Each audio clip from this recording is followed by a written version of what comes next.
Midland is a special place. I don't know if people that have, you grew up here, right? I was born and raised, so. So you may not feel it as like an outsider coming here to live full time. It is a really, in my mind, a unique place.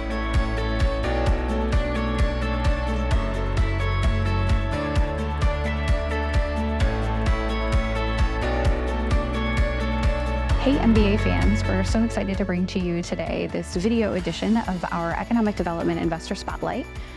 My guest today is Chuck Sherwin, president of MyMichigan Health Midland. So I always like to start with, what is your why? So not just yours, but also why Midland, why this organization, why healthcare? So maybe start with my own personal why. So I'm a registered nurse, is my background and training. And ever since I've been a little kid, I've had this desire, this passion to help people that are injured or ill. I don't know kind of where it came from.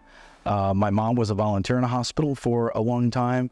My dad was an engineer, so I don't think I got it from that, but just really like to help people. And so nursing seemed to be a natural pull for me to go into.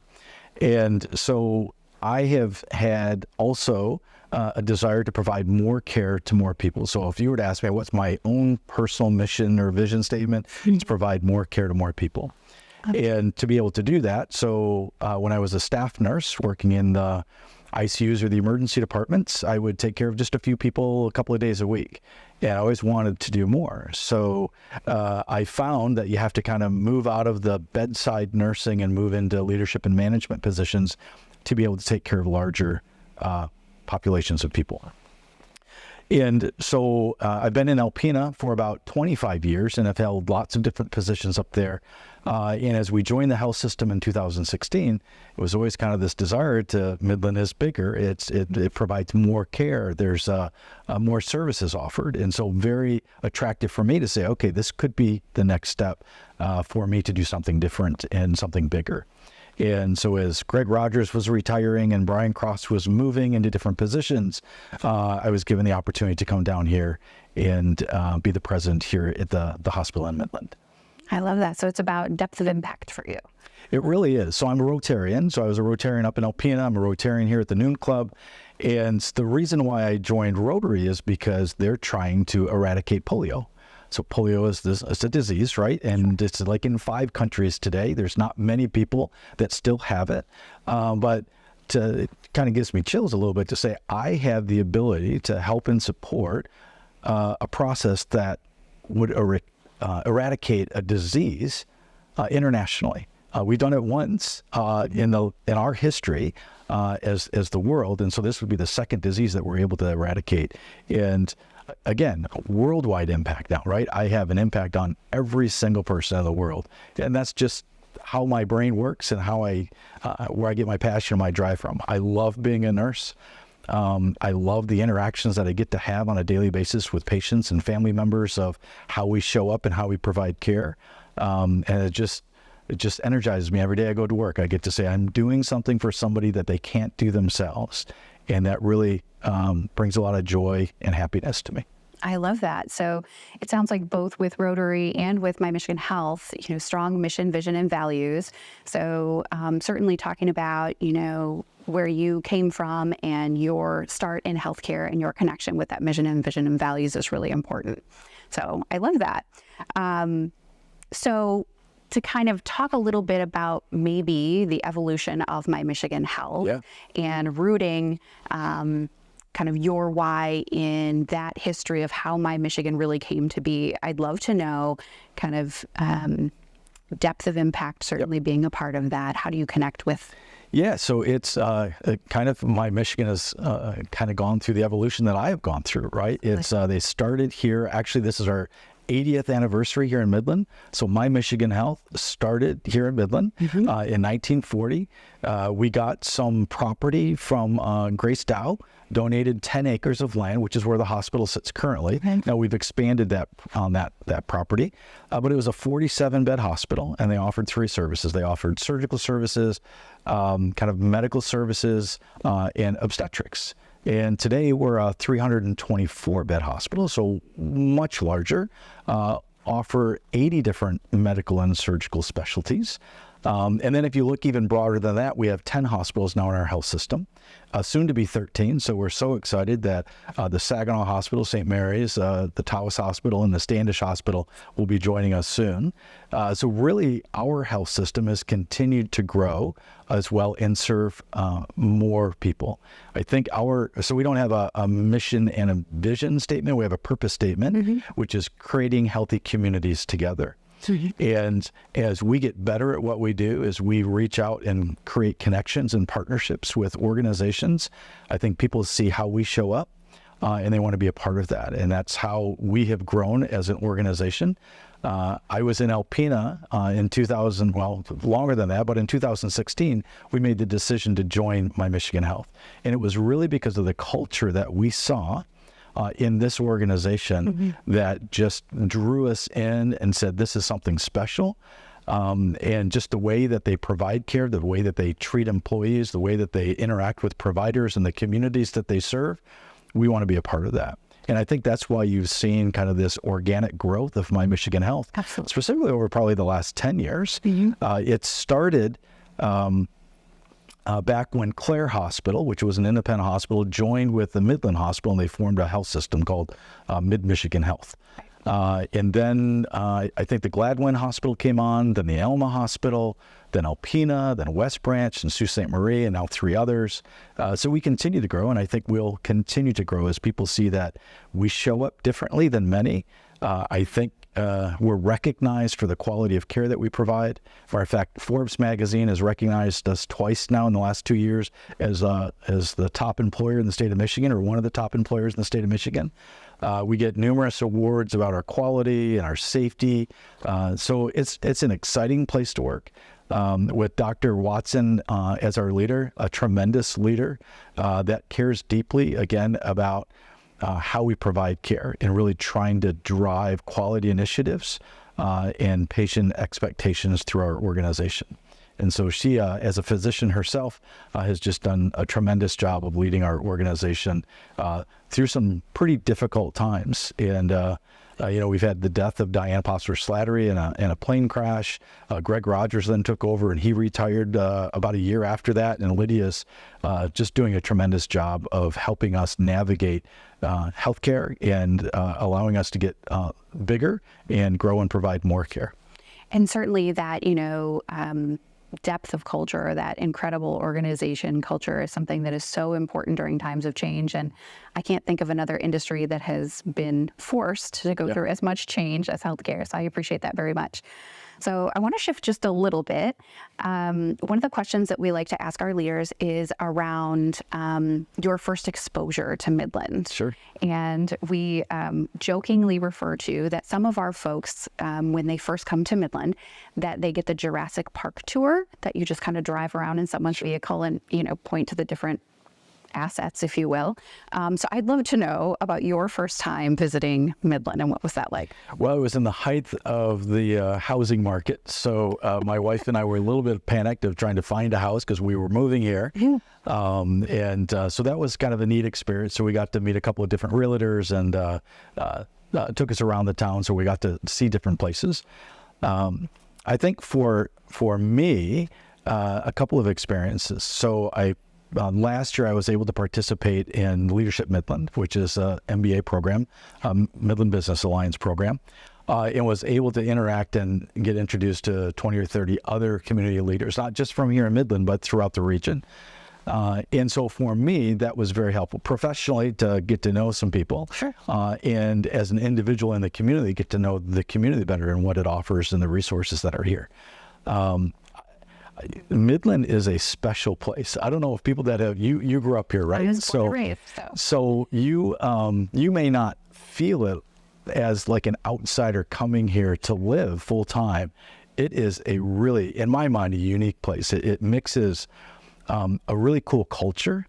You've got major international industry here. You've got outstanding education and healthcare, right? The support services that we see, the nonprofits and others that are supporting the community, whether the younger folks in our community or the older folks in our community, our governmental agencies that really seem to work well together, create this diversity and collection of organizations that just make this place a special place. The city forest, right? I mean, who has a forest in the middle of their town? Not many people. I mean, when I was in Alpena, we had forests, right? But I kind of live in what I consider the big city now. And to have park settings, the Tridge, all the cultural experiences here that most communities this size don't have. And so I kind of moved to that philanthropic nature that I think the Dow family kind of started with others, and just continued to have this thought of giving back to the communities that they love. And so when all those people come together and make a difference, man, what power that is and what you can actually do for a community. To me, it's very exciting. And my wife and I talk about how much we now love Midland. This is our home. This is where we live. Still trying to figure out all the little nooks and crannies and little places to have dinner, lunch, and those types of things. But we find it to be very special, very safe, very warm and welcoming. And so that's probably my first experience. And then the second thing I would say is the Well-Being Coalition. So I was able to participate in that. And again, a different group of leaders for the most part that are really trying to figure out ways to make life better for people that live in the Great Lakes Bay region. Mm-hmm. And again, you don't find that everywhere, that you have groups of people that want to come together and sometimes have interesting or difficult conversations to say, how do we move forward? How do we do something different to create an environment that is welcoming, that accepts cultural diversity, that really wants to be engaged in part of a growing and a successful organization? And I'll put in one plug. So I met Patty from Spakes Inc., and he heard that I like to go fishing. And so here's somebody that doesn't know me at all, calls me up and says, hey, I heard you like to go fishing. I'd love to take you fishing. So we've gone fishing twice now. And he is a fabulous fisherman. Catches way more fish than I do. But again, just somebody that didn't have to do anything, right? But to me, that's the nature of this community. Somebody saw that I was interested in something and said, hey, can I take you out? Can we do something? Let's go fishing. And so Patty's become a good friend, and just I looked at him and say, thank you so much for making me feel very comfortable in this community. Yeah, so a big shout out to Patty for being Midland's newcomers representative, perhaps. Something that we definitely talk about with Talon is how do we welcome people to our community. Yeah. So I appreciate that story for sure. So we always like to know how many employees you have at MyMichigan Midland, sure, across the health system and beyond. Yeah, so on your website, so I want to be accurate, right? On the Midland Business Alliance website, it says that we have 4,878 employees. Okay. That was from 2021. Yes. I would say we're growing.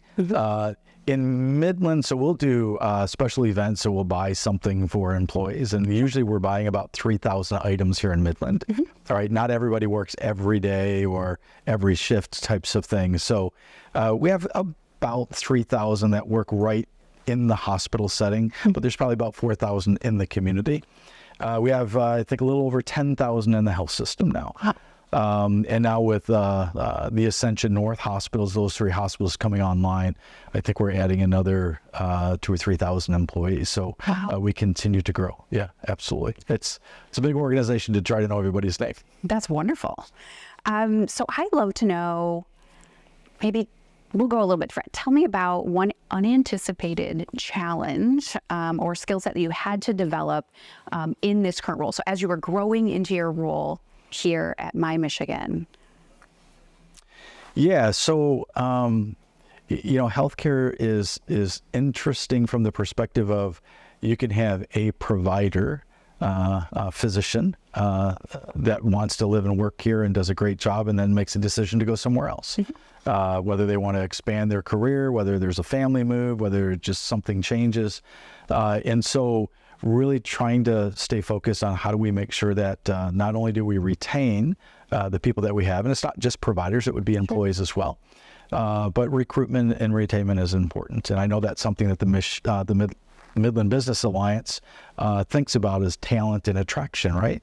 And so, again, that's, to me, a great partnership that we have between our organizations to say, how do we work together to make sure that we're providing what's necessary for people to be interested in this community and then want to stay when they're here. And so I think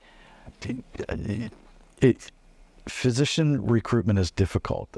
There's a lack of physicians nationally, and we're trying to grow in the services that we provide. And so we have to put our best foot forward and be able to show people, we're not a Los Angeles, we're not a New York City, but they come with their own issues as well. So you really have to find the right types of people that like kind of small town living. People move to communities because they want good schools for their kids. Midland has that, right? They want good health care for their families. Midland has that. They want great opportunities in the community. They want cultural and social events. We have that. Again, it's not as big as you might see in a metropolitan community, but we have things that other communities don't have.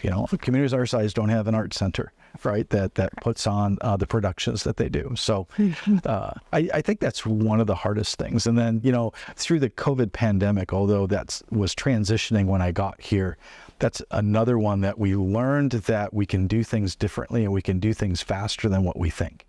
And so one of the things that I think about is how do we make sure that we keep that energy up? We got a lot of work done in a very short period of time because we were kind of forced to do that. Sure. And as I look back and say, why don't we continue to do it that way? Why don't we continue to push that hard every day to make changes in healthcare so people have more access, more availability, a better experience for that healthcare? And so I think we've learned that. Telehealth has become extremely important, and we've kind of now a bedrock in how not only we at MyMichigan, but nationally how we provide healthcare. We do something called hospital at home. So people that aren't as sick, that still need hospital-based care, can do some of that at home now. And you can keep them out of the hospital and provide that care. So you've got nurses that go see them. They connect with the physician every day. We send their meals to them and their medications and all sorts of things. So they don't have to be in a hospital, so we can conserve hospital beds if you need those. Sure. So almost a return to what my grandmother called the good old days when the doctor came to you. So interesting how there's that, cycle maybe of bringing back some of those old tactics. Yeah, healthcare, it's complex, highly regulated. People would say it's second to nuclear power for the regulations that we go through. And it is it's evolving. So you talked about, the doctor that comes to your home. So when your primary care physician used to come to the hospital to see you, right? That was in a day and an age that you could do that. And doctors are extremely busy. The inpatient stay has been compressed. It's highly complex. And so you need you do need specialists that just provide care to patients in hospitals. Sure. They know what medications to use, what tests to use, and so they're experts in that care. The other thing that we found is that physicians, as compensation for doctors actually declines over time. Them traveling to the hospital back and forth to see patients was just a poor use of their time.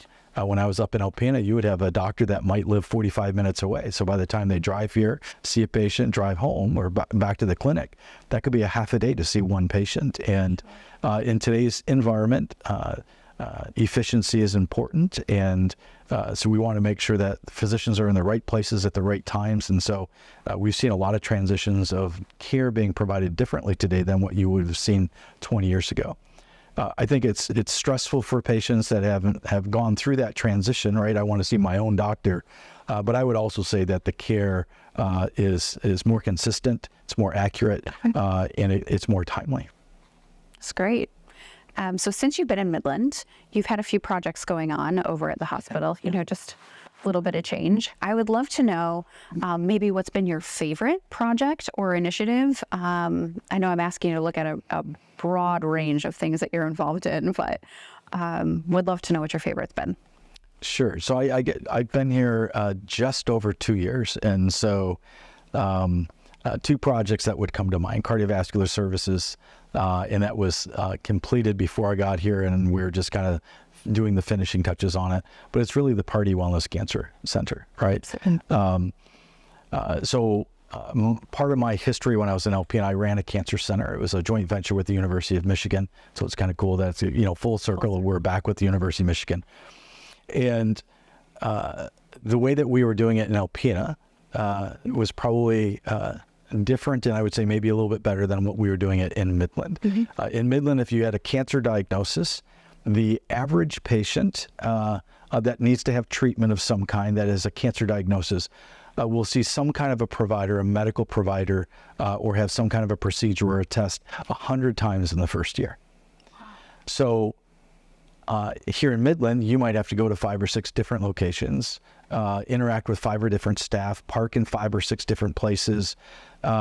If you've got the burden of a cancer diagnosis, we're trying to reduce your stress, and we were actually probably creating more stress for some of our patients and their family members. And so the philosophy of the Party Wellness Center is really to bring all of those types of services under one roof. So you can see your physician, you can get your blood work done, you can get some of your imaging done. We actually have cancer rehab services, so you can get some strength training.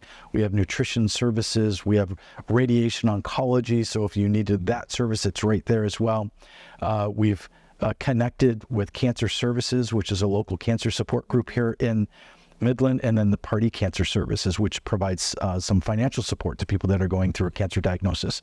So when you start to think that all of those, and then infusion is there as well. So all of those things under one roof, patients who spend a significant amount of time, at least for a period of time in their life, can go to one place. They know where to park. They know who to see. They know how to navigate the building.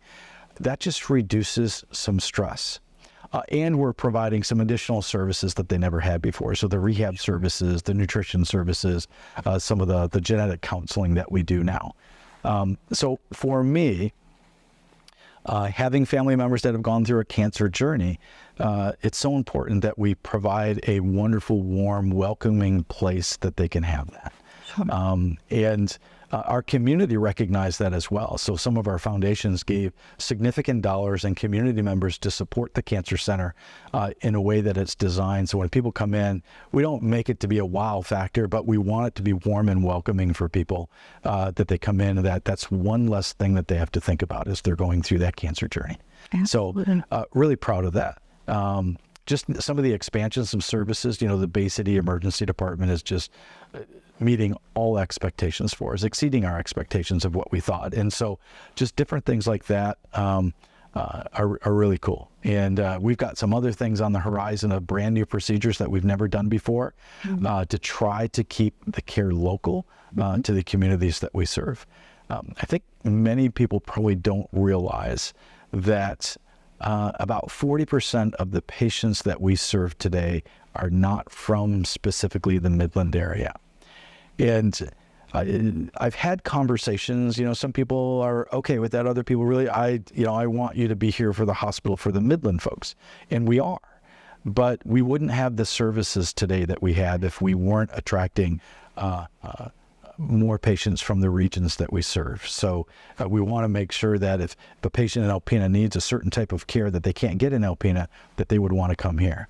So a couple of things have happened is the acuity of the patients that we see in the Midland area is higher than what it used to be, and the numbers of services that we're able to provide is increased as well. So it's a different hospital than it was 10 years ago, different hospital clearly than 20 years ago. But I also think it'll be a different hospital in 10 years from now. So part of my job and the other presidents and leaders of our organization are really to look out 10, 20, 30 years and say what decisions we make today are going to have an influence in the future. And so we have to make good, solid decisions and that are very thoughtful. So lots going on in the organization with still lots of little bits of construction going on here and there. But those are probably two of the major projects, the cardiovascular center and then the Cancer Center, and being able to bring services together to make it more convenient for our patients to have services when they need them. Certainly, and I would absolutely echo the Party Cancer Wellness Center building is just stunning. It's beautiful, and you have the warmest volunteers, I think, or employees that sit in the front.